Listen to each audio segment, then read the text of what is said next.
Completely फर्जी case बना के हमारे को इन्होंने जेल भेज दिया। उनमें से कोई, गांधी परिवार से कोई जेल नहीं गया अभी तक।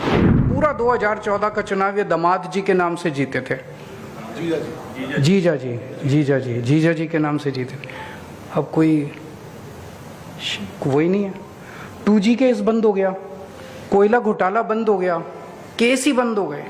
ट्रंप ने 25% टैरिफ लगाया, कनाडा ने 50% लगा दिया। 5 दिन के अंदर ट्रंप को झुकना पड़ा, अपना टैरिफ वापस लेना पड़ा। हमारे देश में प्रधानमंत्री जी क्या कर रहे हैं? ट्रंप ने 50% टैरिफ लगाया, मोदी जी ने हमारा जितना था वो भी 0 कर दिया। पता नहीं क्या मजबूरी है मोदी जी की, जो घुटने टेक के बैठे हैं ट्रंप के सामने। सबको पता है क्या मजबूरी है, सबको। एक आदमी के लिए उन्होंने पूरे देश को गिरवी रख दिया। मैंने इंटरनेट पे जाके पढ़ा क्या है नेशनल हेराल्ड। सुनने में तो काफ़ी खतरनाक लगता है, जो उसके फैक्ट्स हैं उससे तो लगता है कि ओपन एंड शट केस है। हमारे को बिल्कुल फर्जी केस बना के, कंप्लीटली फर्जी केस बना के हमारे को इन्होंने जेल भेज दिया। उनमें से कोई, गांधी परिवार से कोई जेल नहीं गया अभी तक। मेरे को वो भी सुब्रमण्यम स्वामी का इंटरव्यू पढ़ रहा था मैं। उस इंटरव्यू में पता नहीं वो कौन सा केस कह रहा था, एक केस का जिक्र कर रहा था कि मैंने कोर्ट में केस किया, फिर उसकी वजह से राहुल गांधी जी जेल चले जाते, लेकिन मेरे को मोदी जी का फ़ोन आ गया कि जेल नहीं जाने देना इनको। बोला फिर मैं मोदी जी के फ़ोन के बाद पीछे हट गया। मैंने कहा नहीं। तो 2014 के चुनाव में मेरे को याद है, ये हरियाणा के अंदर जितने लैंड स्कैम हुए थे उसमें रॉबर्ट वाड्रा, इनका सबका नाम आता था। उस टाइम कितना शोर, दामाद जी। पूरा 2014 का चुनाव ये दामाद जी के नाम से जीते थे। जीजा जी के नाम से जीते थे। अब कोई वही नहीं है। 2G केस बंद हो गया, कोयला घोटाला बंद हो गया, केस ही बंद हो गए। तो कुछ तो है। तो जनता बेवकूफ़ नहीं है, जनता सब समझती है। जनता में चर्चा चल रही है कि कांग्रेस और इनके बीच में गठबंधन है, कांग्रेस और बीजेपी के बीच में गठबंधन। हम लोग गठबंधन करने नहीं आए थे, हम लोग देश के लिए आए थे और देश के लिए लड़ते रहेंगे। कभी कॉम्प्रोमाइज़ की राजनीति मत करना, देश की राजनीति करना। देश के लिए अगर कभी कॉम्प्रोमाइज़ करना पड़ा, हमारा सर कटा देंगे, कॉम्प्रोमाइज़ कर लेंगे, लेकिन अपने सत्ता के लिए, पार्टी के लिए, अपने लिए, परिवार के लिए कॉम्प्रोमाइज़ नहीं करेंगे। वहाँ किसी किस्म का कॉम्प्रोमाइज़ नहीं है। आज दिल्ली के अंदर पिछले 6 महीने से इनकी सरकार है। मैं भगवान में बड़ा यकीन रखता हूँ और मैं समझता हूँ भगवान जो करता है अच्छे के लिए करता है। आज 6 महीने में इन्होंने ऐसा हाल कर दिया दिल्ली के अंदर, ऐसा हाल कर दिया दिल्ली में। शायद भगवान यही दिखाना चाह रहा था कि आम आदमी पार्टी वाले कितने अच्छे थे।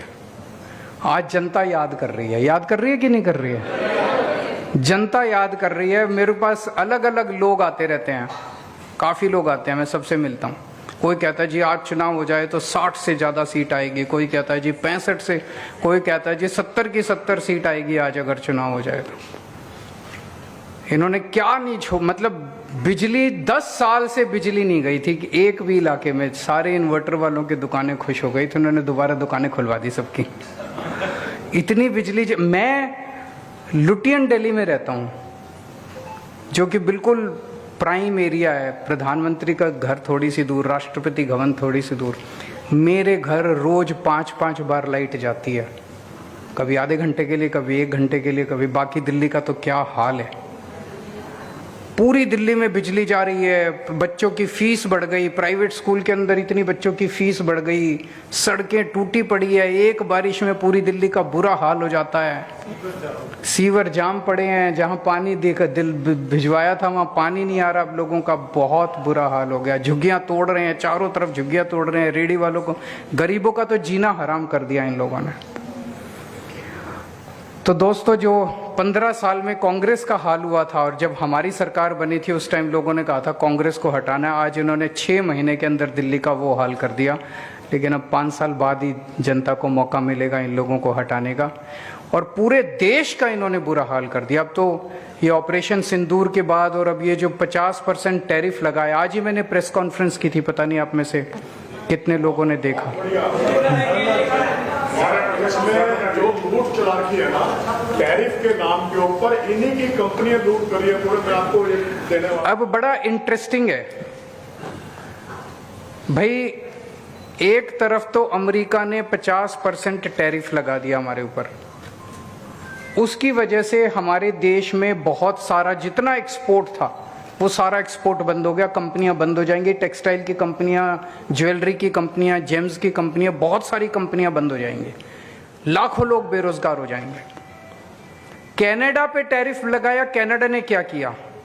ट्रंप ने 25% टैरिफ लगाया, कनाडा ने 50% लगा दिया। 5 दिन के अंदर ट्रंप को झुकना पड़ा, अपना टैरिफ वापस लेना पड़ा। यूरोपियन यूनियन के ऊपर ट्रंप ने टैरिफ लगाया, यूरोपियन यूनियन ने दुगना टैरिफ लगा दिया, ट्रंप को झुकना पड़ा, ट्रंप ने वापस ले लिया। उधर और भी कई देश हैं, जिन जिन छोटे छोटे देशों के ऊपर ट्रंप ने टैरिफ लगाए, वो हमारे देश में प्रधानमंत्री जी क्या कर रहे हैं? ट्रंप ने 50% टैरिफ लगाया, मोदी जी ने हमारा जितना था वो भी जीरो कर दिया। जैसे कपास है, कपास यूएसए का किसान कपास अपनी इंडिया बेचना चाह रहा है, इंडिया में उसकी बिकती नहीं क्योंकि हमारा किसान, हमने 11% टैरिफ लगा रखा है। हमें भी उन ट्रंप ने 50% लगाया, हमें कपास के ऊपर 100% टैरिफ लगा देना चाहिए था। दिसंबर तक बढ़ा दिया, आज दिसंबर तक बढ़ा दिया, आज दिसंबर तक बढ़ा दिया। हमें 100%, मोदी जी ने जो 11% था वो भी जीरो कर दिया। पता नहीं क्या मजबूरी है मोदी जी की, जो घुटने टेक के बैठे हैं ट्रंप के सामने।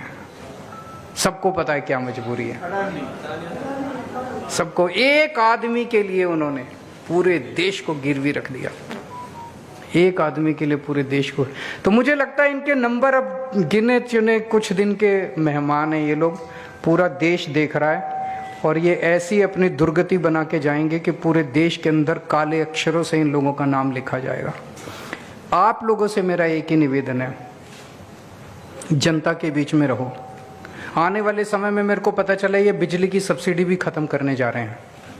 दिल्ली के अंदर जो फ्री बिजली मिल रही है ये इनको बहुत तकलीफ दे रही है।